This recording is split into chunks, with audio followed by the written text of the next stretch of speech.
Welcome to the 16th lecture in our particle characterization course. In the last lecture, we started discussing adhesive phenomena between particles and surfaces and also between adjacent particles. In particular, we dealt with the case of van der Waals forces of intermolecular or interparticulate adhesion, which are predominant in the case where the adhesion is happening in gaseous medium. We noted that the van der Waals forces are very much dependent on the Hammaker constant, and we established a relationship between the Hammaker constant for a system and the associated van der Waals force of adhesion. And the key point there was that the geometry of the particle plays a significant role in determining not only the magnitude of the adhesion force, but also the qualitative dependence on properties such as the size of the object as well as the distance between the objects. And we also noted that the intervening medium plays a significant role in either enhancing or reducing the force of attraction. And finally, we discussed aspects such as the hardness of the surface and the roughness of the surface and their influence on the van der Waals force of adhesion. Now, in today's lecture, we are going to take up the topic of electrostatic attraction between a particle and another particle or a surface. Electrostatic forces are quite strong, particularly again in air or gases or vacuum as the medium. Electrostatic forces are typically weakened when you take the particle system or a particle surface system and immerse it in a liquid such as water. There is an immediate order of magnitude reduction in the forces of electrostatics between these surfaces, but certainly again in dry environments it plays a considerable role. Now, we are all familiar with some forces of electrostatic attraction, the Coulombic forces. I am sure you have all dealt with in your earlier courses. The Coulombic force is basically reflected as follows. So, if you have a particle and a surface, and this particle diameter is some dp, and this distance is again some z0, and let us say that this particle is carrying a charge q. So, it is a charged particle, and let us say that the surface is also charged either with the same charge or an opposite charge of q. The associated Coulombic force can be written as q squared over 4 pi epsilon 0 epsilon r times z0 plus dp by 2 the whole squared, which is the distance between the center of the particle and the surface. Here epsilon 0 is the permittivity of free space,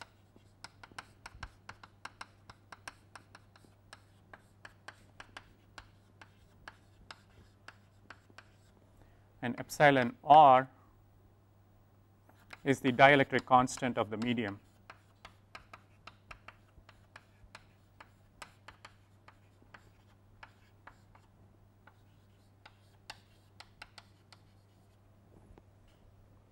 So, we know how charged surfaces or charged particles interact and the force that develops between them, but if you have a charged particle and let us say you have a neutral surface, is it still possible to develop a Coulombic force of either attraction or repulsion between them?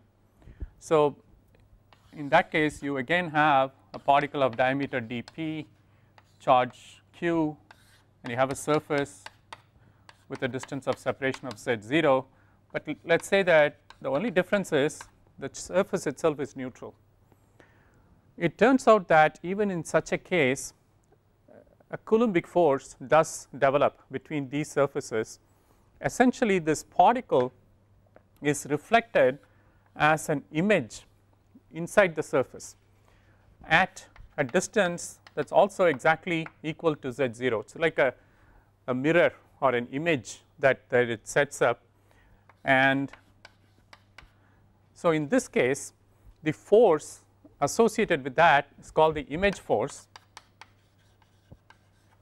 and this is given by q squared divided by 4 pi epsilon 0 epsilon r. The distance of separation now between the two bodies is roughly twice what it was in the previous case, right. So we write this as dp plus 2z0 the whole square. So the image force is roughly equal to a quarter of the Coulombic force that prevails between two charged surfaces or two charged bodies. So it is substantially weaker but non-zero. So even when you have a neutral surface and you have a charged particle approaching it, or when you have two particles in which one is charged and the other is not, you can still set up a Coulombic force between them. So that is an important consideration that we need to be aware of. Now the other type of electrical force that can be set up between two surfaces that are again in air or a gaseous medium or in vacuum is called the electronic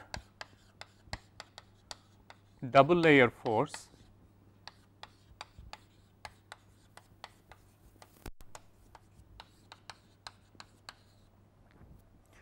And this force is associated with the electrostatic contact potential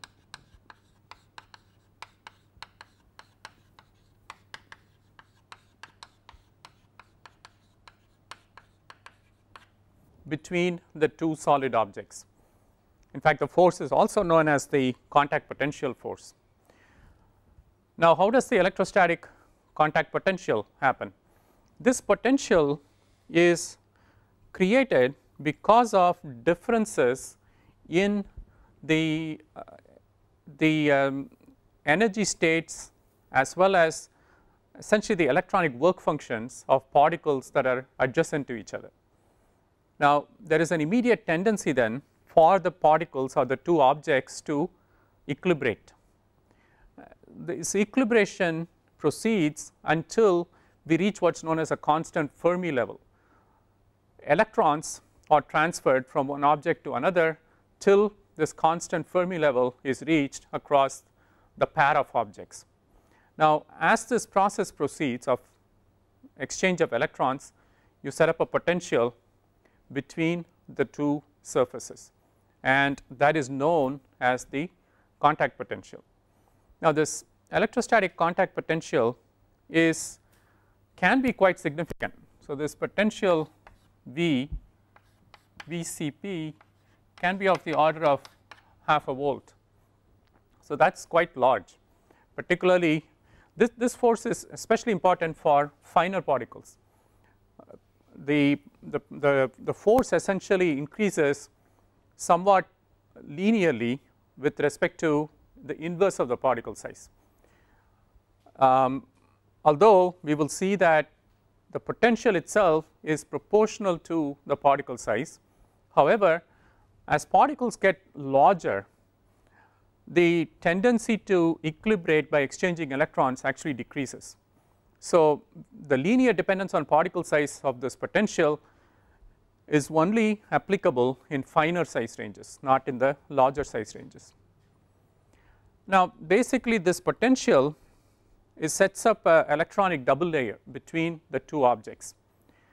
Now this double layer can actually extend even into the object. For example, especially if you have a dielectric particle, semiconducting particle, or an insulating particle, and you have two particles that are adjacent to each other, this field can actually extend into the particle up to 1 micron within the particle. This is for again insulators and semiconductors.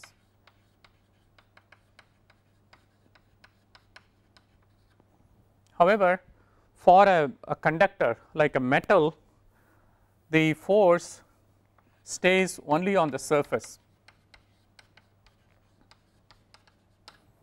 In other words, the potential or the electronic double layer is restricted to the surface of the particle. It does not extend into the interior or bulk of the particle. So this electrostatic contact potential is again an important force that can either attract or repel particle pairs or particle to surface pairs, and the force in this case F, contact potential, is proportional to the square of the voltage or the potential that is set up times dP, times there is also a pi and epsilon, and the distance plays a role, but the difference here is that here you have a z0 squared dependence, whereas in that case you have a z0 dependence. What that means is the contact potential force is an action at a distance. It can act over much longer distances compared to the Coulombic force. So another way to imagine this is if you have two particles that are separated, then the contact potential force is dominant until they reach a much shorter distance of separation, at which time the Coulombic forces start to become dominant. And similarly, when we look at particle size, as the particle size increases, the Coulombic forces gain in magnitude. As the particle sizes decrease, the electrostatic contact potential forces become important. Now this equation, by the way, is for a spherical particle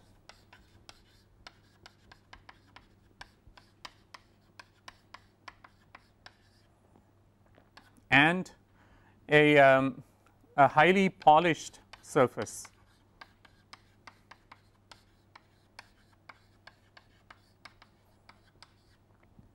The equations can be quite different and much more complex when dealing with irregularly shaped objects, as well as again parameters such as rough surfaces or asperities on a surface and so on. But in the simplest case, we can represent the force associated with contact potential in this fashion. Again, the reason that this develops is because of an imbalance in the energy states of adjacent particles and the associated tendency to exchange electrons till they are neutralized. Now in the case where the particle is actually immersed in a liquid, something analogous happens, except that now instead of an electron distribution, it is an ionic distribution that happens. So in the case where the particle is immersed in a liquid, the potential that develops is called an ionic double layer potential,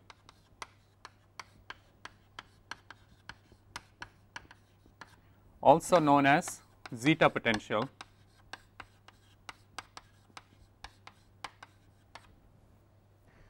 Now the zeta potential happens particularly in liquids of high ionic conductance.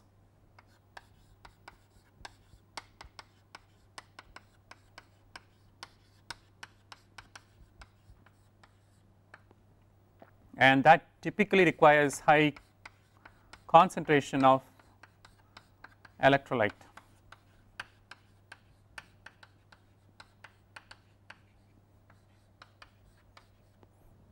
So when you prepare an electrolytic solution in which you have a large concentration of ions that are dissolved in the solution, what happens is a distribution of these ions. So let us say that you have a situation where you have a surface and on top of that you have a liquid, and in the liquid you have particles. And let us say that in this liquid you have various ions, positive and negative ions that are floating around. what are these ions going to want to do? They want to attach themselves either to the particle or to the surface or both. Now, if it happens that, let us say that you get a bunch of negative ions attaching themselves to a particle because they are attracted to it, and if the surface also has a negative ion buildup, then there is going to be a repulsive force between them. Similarly, if you have a tendency for adjacent particles to accumulate charges of the same sign, again they will repel, whereas if they build up charges of opposite signs, they will attract. So, every particle has what is known as an ion cloud around it, which happens because particles have a natural ions have a natural tendency to separate themselves from the electrolytic solution and attach themselves to the nearest solid that they see, and this essentially can be visualized as a layer of charges that are built up around the particle. So, if you have one particle with a certain charge buildup and you have an adjacent particle with let us say the opposite charge, this again sets up a potential between them, which is known as the zeta potential, and that reflects in an attractive or repulsive force as the case may be. The definition of the zeta potential is the potential difference which is set up at the interface between the object and the liquid, where the definition of the object includes the ion cloud that is surrounding that object. So, the shear boundary that exists at the exterior of the surface charges is considered the interface, and so the potential is actually set up, if this is a liquid, the potential is set up between this boundary and the liquid that is surrounding the object. Now, zeta potential obviously has huge implications in manufacturing industries where you use slurries of particles in a solution.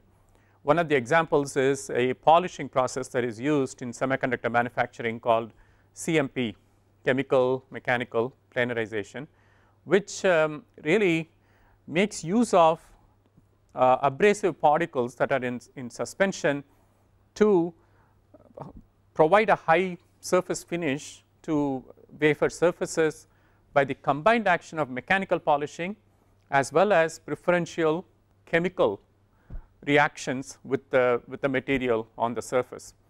Now, when you do this chemical mechanical planarization process, the size of the particle plays a huge role in its effectiveness. Now, what can happen again if you have high zeta potential in the system, depending on whether it's an attractive potential or a repulsive potential between the particles, you can either get a well segregated suspension of particles in solution, which is what you desire really. You require a high degree of dispersion of the particles, or if the particles carry opposite charges, you will start to see agglomeration effects. Now, as the particles change size from their original size ranges to the agglomerated size ranges, there is a resulting change in their polishing characteristics as well. So, that is one aspect. The other aspect is the zeta potential difference between the particle and the surface that you are trying to polish. So, here again, if you have a repulsive interaction between them, the nature of the polishing process is going to be very different compared to if you have an attractive process between the particle and the surface. So, in slurries, it is very important to characterize zeta potential. It has huge implications for the stability of the suspension. Again, if you can induce charges so that particles in suspension repel each other, they are likely to remain stable in suspensions much longer than if they carry no charge or if they carry an attractive charge. So, essentially by controlling the zeta potential, which can be done for example by controlling the pH of the solution, by controlling the composition of the electrolyte and as well as the concentration of the electrolyte, you can influence charge buildup on discrete particles and cause them to either try to come together or move apart.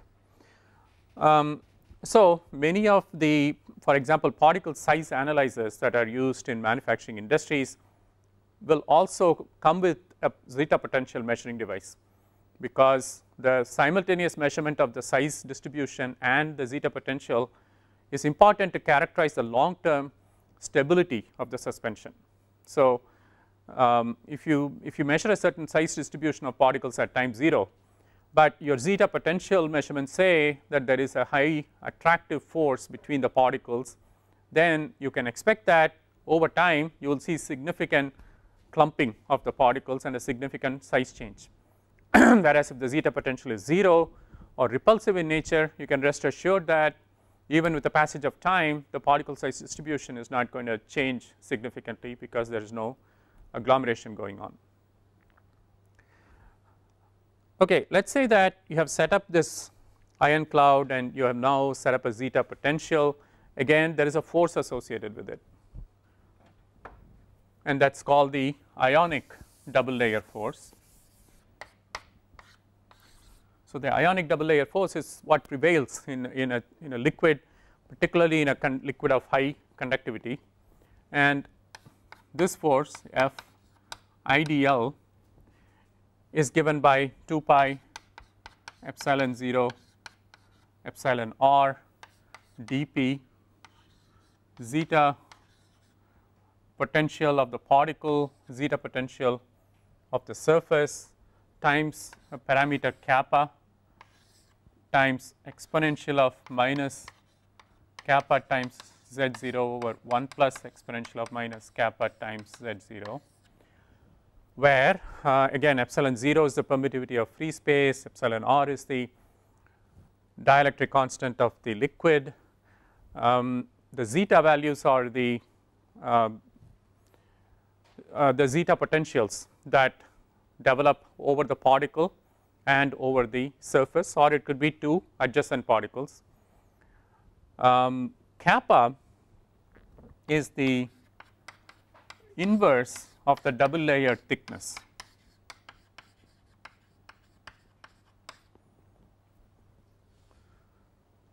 So this parameter is very much influenced by the ionic conductance of the liquid and the electrolyte concentration in the liquid. So kappa is very sensitive to how conductive the liquid is, or basically the concentration of ions in solution, and z0 is again the distance of separation.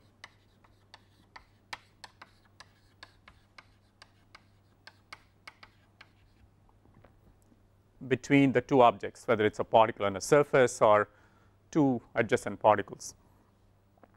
Now just like with the electronic double layer force, the ionic double layer force, which by the way this again is an expression for a sphere, in this case in contact with a smooth surface.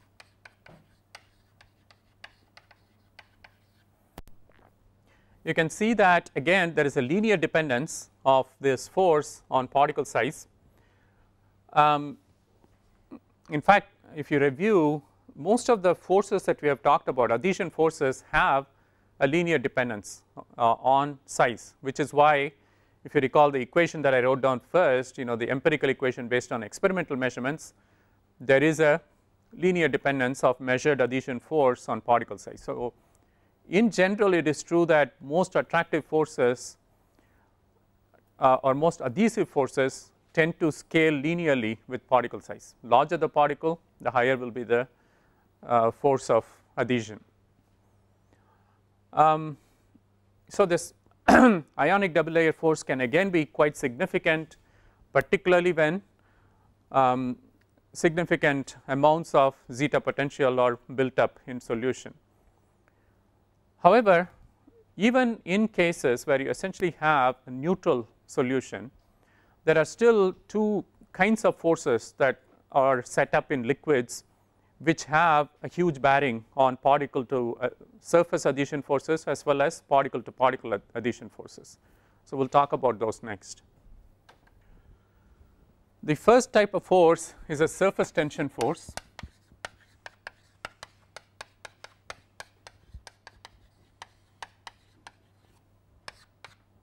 Now surface tension forces are important whenever you have two particles in contact or a particle and a surface in contact where there is an intervening liquid layer. Now the liquid layer could be there simply because of high humidity, and again if you recall that empirical equation, you will recall that there was a dependence on the relative humidity, which is also roughly linear. So clearly humidity plays a huge role primarily through the surface tension phenomenon. Now the other situation where this can happen is if you have a surface on which you have particles and you immerse this entire system inside a liquid and then pull it out and let the liquid dry on the surface. Or alternatively, if you have a suspension of particles, let us say in a solvent, and you evaporate the solvent, so that you essentially turn a system that was initially wet into a system that is now dry. In that situation also surface tension forces play a significant role, and the reason for that is if you have a particle sitting on a surface, when there is no intervening liquid, the forces of adhesion are primarily the van der Waals forces of adhesion and electrostatic forces of adhesion, right. If you have a liquid that is present, then again if they are charged particles or if it is a conductive or if there are ions present in the liquid, then again you can get ionic double layer forces. But let us say that you have a liquid which is neutral, there are no free ions.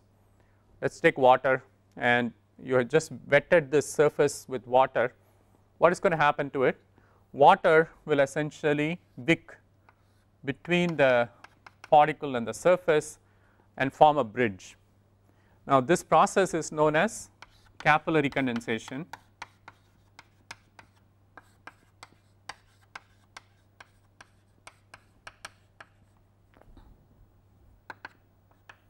Also known as liquid bridging.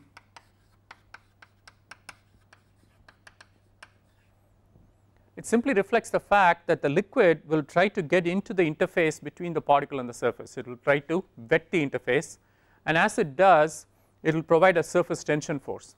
Now surface tension forces are always attractive. Surface tension forces will try to draw the particle to the surface and make it stick there. However, in order for that to happen, the liquid has to be able to wet the interface between the particle and the surface. That requires that the liquid have low surface tension. If it has a high surface tension, it is really not going to be able to penetrate into the interface between the particle and the surface. And so you need a wetting agent in order to get the liquid to fill the interface between the particle and the surface, and surfactants and detergents essentially play that role. The reason you add a surfactant to water to improve its cleaning or a detergent to water to improve its cleaning, there is two reasons. There could be a chemical reason. For example, detergents can chemically dissolve organic materials, for example, but the physical reason is when you add a surfactant to a liquid, it lowers its surface tension and makes it possible for the liquid to now get in between the particle and the surface. See again, the reason why it is easier to remove particles from a surface when it is immersed in a liquid, as we saw yesterday, the first reason is van der Waals forces are reduced. The second reason, actually we did not talk about it earlier on, the contact potential forces that I talked about, or even the Coulombic forces, they all have this dielectric constant as one of the terms, right. The dielectric constant of water relative to air is 80 times. So if you look at the equation for the forces, the dielectric constant appears in the denominator. So the Coulombic forces, the image forces, they are all significantly weaker in the case where water or a liquid is the medium. There is an immediate reduction in the electrostatic contact potential forces also by a factor of about 80. So when you take a particle surface combination and immerse it in a liquid, everything is reduced. I mean the van der Waals forces are reduced, electrostatic forces are reduced. However, the forces that could potentially increase are surface tension forces and ionic double layer forces. But surface tension forces will really not set in until you actually take the surface out of water. If you keep it immersed, this will happen, but as long as you keep it wet, the particles are still loose on the surface. Now if you take this and you dry it, either just allow it to dry over time, or you actually provide active heating to convert this liquid bridge into a solid bridge, then the adhesion forces increase exponentially.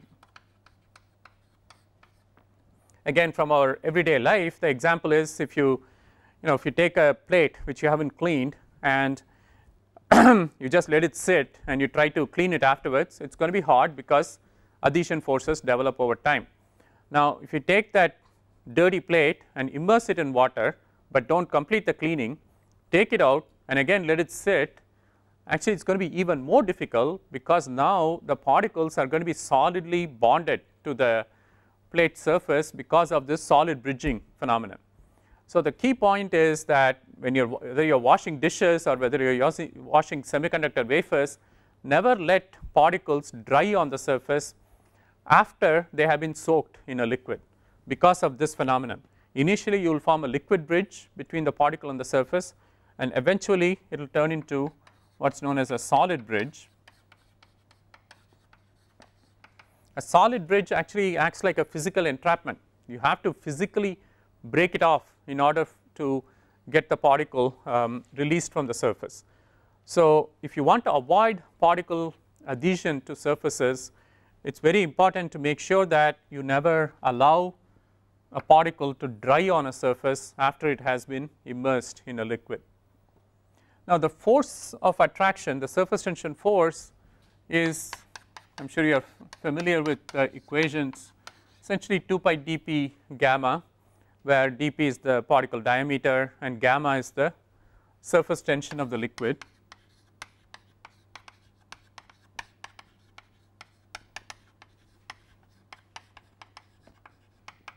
Of course in this equation there is an implicit assumption that the contact angle is virtually 0. Surface tension forces really only come into play when you have low contact angles. In other words, the surface must be capable of being wetted. So if you have a surface and the liquid does this, then surface tension forces become possible, because now if you have a particles sitting here, you develop this capillary layer between them. On the other hand, if you have a surface and you have a liquid on it which has a high contact angle, something that tends to bead up like this, right? Now the particle to surface adhesion force is definitely not going to be increased by the presence of the liquid. In fact, it could reduce the adhesion force.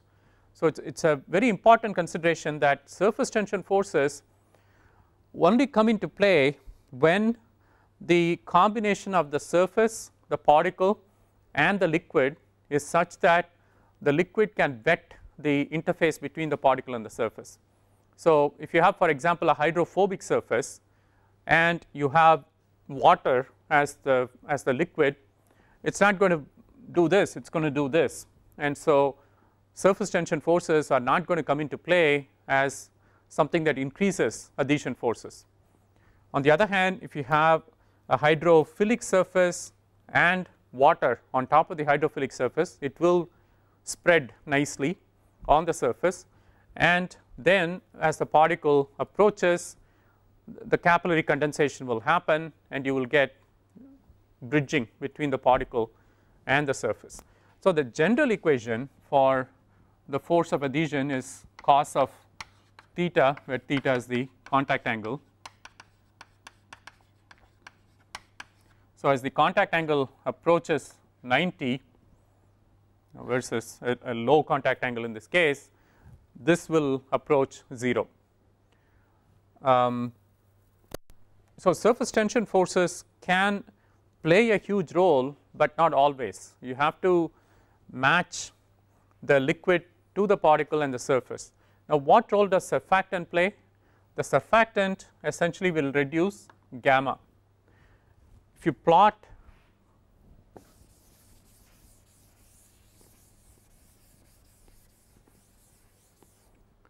if you plot the surface tension of a liquid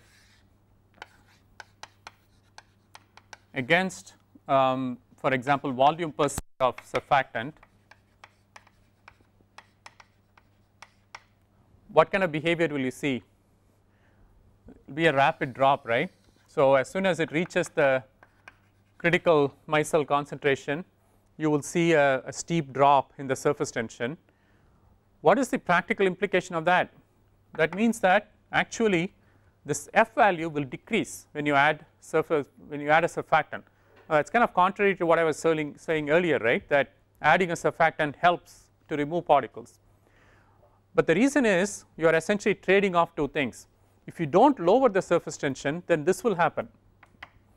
In other words, the surfactant that you add influences not only this but this also, and its influence on this typically overwhelms the reduction in the surface tension of the liquid itself. It does not matter if the surface tension is very high if the liquid is not able to get in between the particle and the surface. So adding a surfactant enables us to introduce the liquid into the interface between the particle and the surface, but you pay a slight penalty in the fact that now the surface tension itself is reduced, so the adhesion force is reduced. Again, if you are trying to remove the particle, that again is goodness, because a lower surface tension means that the particle can be more easily dislodged from the surface. So it kind of benefits in both ways when you do that. Surface tension can also be adjusted by changing the nature of the liquid. For example, instead of using water, you can actually use other liquids, solvents, other chemical blends that have a lower surface tension than water. And in fact, many solvents actually work better in cleaning applications because they have better surface tension characteristics than water. So if you are ever trying to reduce adhesion between particle and a surface using a liquid, the first table you should look at is one that lists surface tension of various liquids, because that plays the first order role in terms of influencing particle to surface adhesion phenomena. Now kind of related to this, the other type of force that prevails in liquid solutions is the hydrophobic hydrophilic force.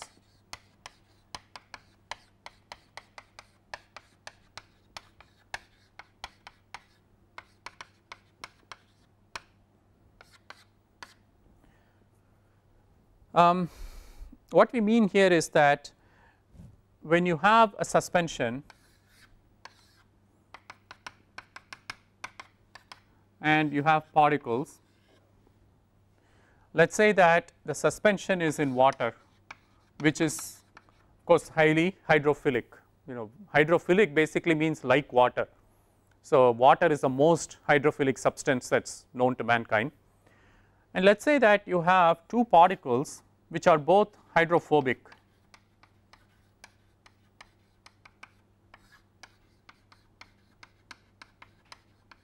That is water repelling. Now this could be because of the nature of the material itself, or because they have some coating, an organic coating on them, for example, or an oil coating which is repelling water. Now when you look at this combination, are these two particles, the two hydrophobic particles that are suspended in this hydrophilic medium, are they going to want to attract each other or repel each other? They have a huge attractive force between them. The reason is that this is a hydrophobic particle and it is surrounded by essentially water molecules which it does not like, right. So it tries to push the water molecules out of the way. And similarly, this particle is also surrounded by water molecules which it does not like. So they both keep repelling the hydrophilic molecules around them, and they keep doing it until they actually find each other, and then they start attracting each other. It is basically a free energy minimization situation. The lowest free energy state or equilibrium state for this system is where it is actually an entropic effect. The particles that are hydrophobic try to repel or expel the hydrophilic molecules out of their way, and they keep doing it and they keep pushing towards each other till they find each other, which is why when you have hydrophobic particles suspended in water, they have a huge tendency to agglomerate. Again, going back to nanoparticle processing, the reason that it is very difficult to keep nanoparticles suspended as discrete particles in a water suspension is because of this tendency for hydrophobic particles to attract and find each other. Now suppose we look at the situation where instead of being hydrophobic, let us say that these particles are hydrophilic. Now what happens? Will they try to repel or will they try to attract? They are both hydrophilic particles. They would still try to repel each other, but why? I mean, like particles, I mean the hydrophobic particles wanted to attract each other, right, because they are both hydrophobic. Now here you have two particles that are both hydrophilic, so why wouldn't they want to attract? The reason is water is the most hydrophilic substance known. So even though these are hydrophilic, because the surrounding molecules are even more hydrophilic, the hydrophilic particles would prefer to stay in contact with the hydrophilic water molecules rather than try to find each other. Okay. So hydrophobic particles suspended in a hydrophilic medium attract. Hydrophilic particles suspended in a hydrophilic medium, do they always attract? I mean, do they always repel? No, it depends on the hydrophilicity of the medium versus the hydrophilicity of the particle. Since water has the highest hydrophilicity, hydrophilic particles that are suspended in water will always repel. However, if the hydrophilic particles are suspended, for example, in an alcohol, which is combination of hydrophobic and hydrophilic material, the alcohol may still be hydrophilic in nature, but the hydrophilicity of the alcohol may be lower than the hydrophilicity of the particles, in which case they will try to attract each other. Okay. Now let us reverse it again. Suppose you have a hydrophobic liquid, let us say that you have an organic solvent in which you have a hydrophobic particle suspended, then what happens? Here again it is a relative hydrophobicity of the material. If the solvent is more hydrophobic compared to the suspended materials, then they will repel each other. On the other hand, if it is less hydrophobic than the suspended materials, they will attract each other. Hydrophilic particles in a hydrophobic liquid, that is an easy one. Basically the hydrophilic particles will have a tremendous attractive force towards each other. So again, in terms of if you are trying to estimate whether particles in a suspension will have an attractive behavior or a repulsive behavior, the parameter that you need to go after first, the table that you need to compile is hydrophobicity and hydrophilicity of the material that you are suspending and of the various liquids that you are planning to suspend the material in. That will tell you quickly what the tendency is for agglomeration. Does it tell you the rate? No, because that depends on many factors, most importantly the size of the particle. As you approach the finer particle sizes, the tendency to either attract or to repel will be greater because they have greater kinetic energy, in the sense that they will diffuse much faster as the size decreases. So again, to summarize, the forces of adhesion that we have discussed so far, we started by discussing the van der Waals forces, then the electrostatic contact or electronic double layer forces, then we discussed the ionic double layer or zeta potential forces, then we discussed the surface tension or steric forces, and finally the hydrophobic hydrophilic interaction forces. Of course, earlier we also discussed other special types of forces such as sintering forces, physical entrapment, magnetic forces, and so on. And again, remember the key point I made, that chemical bonding forces are very important also, and they can be orders of magnitude higher than any of these physical bonding forces that we have discussed so far. If two particles are reactive, they are going to bond to each other with much higher strengths than what we have described so far. Similarly, if you have a particle and a surface that are reactive, then these factors may not be important, even if the surface tension is not favorable, even if hydrophobic, hydrophilic is not favorable, the tendency for chemical reactivity can overwhelm all that, especially in higher temperature systems, higher pressure systems that promote chemical reactions. The chemical bonding forces can be orders of magnitude higher than physical bonding forces, just as chemisorption forces can be orders of magnitude higher than physisorption forces in the case of interaction between a gas and a solid particle. Okay, the next aspect that we should discuss is how do you measure adhesion forces? Because in order to characterize particle adhesion to a surface, you need to be able to measure the force with which it adheres. We have given some expressions for the adhesion force, but these are theoretical expressions. You want to be able to measure the actual force of adhesion. In the next lecture, we will begin by describing how to measure adhesion forces of particles to surfaces. Any questions? Okay, see you at the next lecture then.